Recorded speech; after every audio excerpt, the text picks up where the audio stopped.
तो शुरुआत एक बड़ी खबर के साथ करते हैं। अमेरिकी राष्ट्रपति डोनाल्ड ट्रंप ने भारत पाकिस्तान संघर्ष विराम को लेकर एक और बयान जारी किया है। अमेरिकी राष्ट्रपति डोनाल्ड ट्रंप की तरफ से एक और बयान जारी किया गया है और अमेरिकी राष्ट्रपति डोनाल्ड ट्रंप कह रहे हैं कि मुझे बहुत खुशी है कि दोनों देशों के नेताओं ने बुद्धिमानी दिखाई और संघर्ष रुक गया। ट्रंप ने कहा कि युद्ध में कुछ नहीं रखा, उससे सिर्फ नुकसान होता है। युद्ध विनाश का कारण है, निर्दोष लोगों की जान जा सकती थी। ट्रंप ने कश्मीर को लेकर कहा कि इस मसले का भी समाधान हो सकता है। यह अमेरिकी राष्ट्रपति डोनाल्ड ट्रंप कह रहे हैं कि कश्मीर मसले का भी समाधान हो सकता है। हालांकि उनकी नजर में तो यह मसला हजारों साल पुराना है, लेकिन अमेरिकी राष्ट्रपति डोनाल्ड ट्रंप का एक बार फिर बयान आता है भारत पाकिस्तान के मौजूदा हालात पर। युद्ध को उन्होंने बेहद विनाशकारी बताया, साथ ही यह भी कहा कि कश्मीर मसले का समाधान हो सकता है। निर्दोष लोगों की जान जाती है, युद्ध में सिर्फ और सिर्फ नुकसान होता है। अमेरिकी राष्ट्रपति डोनाल्ड ट्रंप ये कह रहे हैं और ये भी कह रहे हैं कि भारत पाकिस्तान दोनों देशों ने बुद्धिमानी दिखाई है। गीता मोहन हमारी सहयोगी हमारे साथ में जुड़ी हुई हैं। गीता, जब अमेरिकी राष्ट्रपति डोनाल्ड ट्रंप ये बात कहते हैं कि कश्मीर मुद्दे का भी समाधान हो सकता है, इसको कैसे देखा जाए कि क्या अब अमेरिकी राष्ट्रपति डोनाल्ड ट्रंप कोई भूमिका निभाने वाले हैं और भारत क्या इसको स्वीकार करेगा? पहले ही भारत कह चुका है ये दो देशों का मुद्दा है। बिल्कुल भी नहीं। भारत के लिए बिल्कुल क्लैरिटी के साथ भारत ने कह रखा है कि कश्मीर एक बायलैटरल इशू है और भारत और पाकिस्तान को दोनों को साथ मिलकर इस मुद्दे का समस्या का हल ढूंढना होगा। ये प्रॉब्लम में थर्ड पार्टी इंटरवेंशन बिल्कुल नहीं हो सकता, क्योंकि पाकिस्तान हमेशा कहता है कि संयुक्त राष्ट्र को आ जाना चाहिए, संयुक्त राष्ट्र को इस मसले का हल ढूंढना चाहिए। इसलिए भारत ने अपना स्टैंड और पोजीशन बहुत साफ कर दिया था। कई सारे राष्ट्रपति और प्रधानमंत्रियों ने पहले भी ऐसे ऑफर किए जब उन्हें पता नहीं था कि कश्मीर कितना सेंसिटिव मामला है भारत के लिए, और उनको काफी स्ट्रॉन्ग प्रोटेस्ट भारत ने लॉन्च किया था उन देशों के साथ। तो देखना ये होगा कि भारत क्या जवाब देने वाला है ट्रंप एडमिनिस्ट्रेशन को, क्योंकि प्रोटेस्ट तो करना पड़ेगा और रिजेक्ट भी करना पड़ेगा इस ऑफर को, क्योंकि भारत ऐसे थर्ड पार्टी इंटरवेंशंस को मानता नहीं है। और जिस तरीके से डोनाल्ड ट्रंप ने इस स्टेटमेंट को दिया है उसमें एक फैक्चुअली इनकरेक्ट भी है। उन्होंने कहा 1000 साल पुराना मुद्दा है, 1000 साल पुराना मुद्दा नहीं है। 1947 में शुरू हुआ था ये मुद्दा और बायलैटरल है।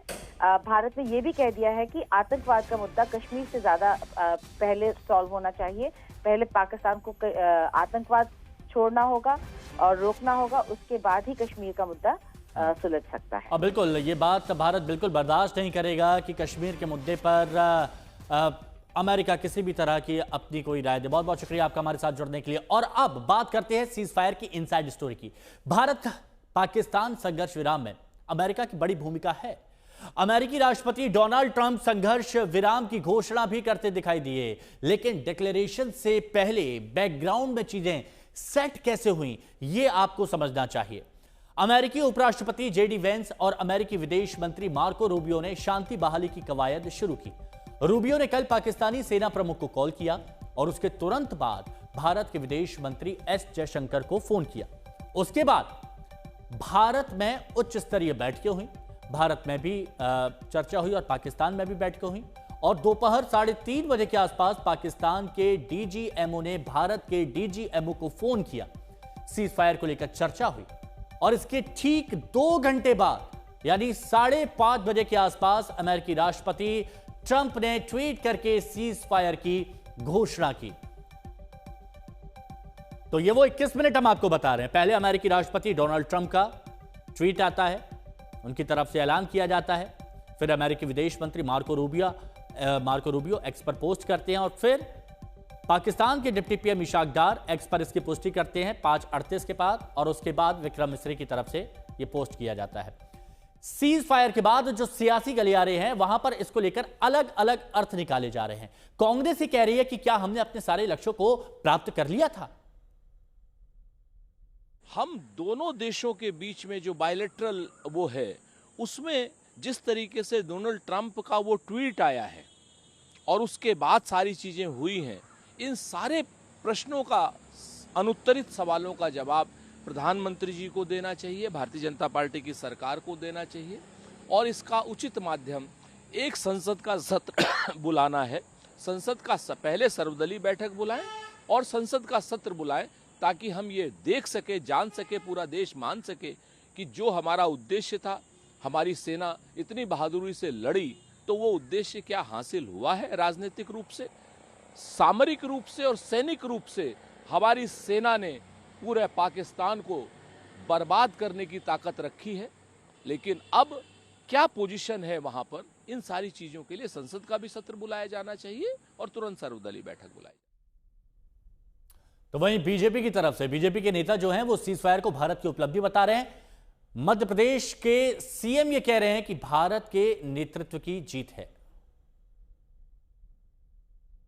न केवल एलओसी और इंटरनेशनल बॉर्डर पर, बल्कि लाहौर, कराची, इस्लामाबाद, रावलपिंडी में भी जब हिंदुस्तान की सेना और एयरफोर्स गरजी तो घुटनों के बल पाकिस्तान आया है। और आगे भी अगर पाकिस्तान गुस्ताखी करेगा तो उसका यही अंजाम होगा। पाकिस्तान की खुशकिस्मती है कि सीज फायर हो गया है, वरना दुनिया के नक्शे से पाकिस्तान को मिटाना था, पाकिस्तान को धुआं धुआं और धूल धूल में बदलना था। भूतो न भविष्यति, कम समय में जिस प्रकार से अपनी सीमाओं में रह करके आधुनिक तकनीक के बलबूते पर शस्त्रार्थों के जैसे शस्त्रों और जैसी मिसाइल और व्यवस्था थी देश के दुश्मनों से निपटने में, जो माननीय मोदी जी ने अपनी रणनीति के आधार पर भारत की धाक और साख दुनिया में बनाई, वाकई वो अद्भुत है। हर भारतीय का सीना 56 इंच का हो गया। मेरी अपनी ओर से बधाई।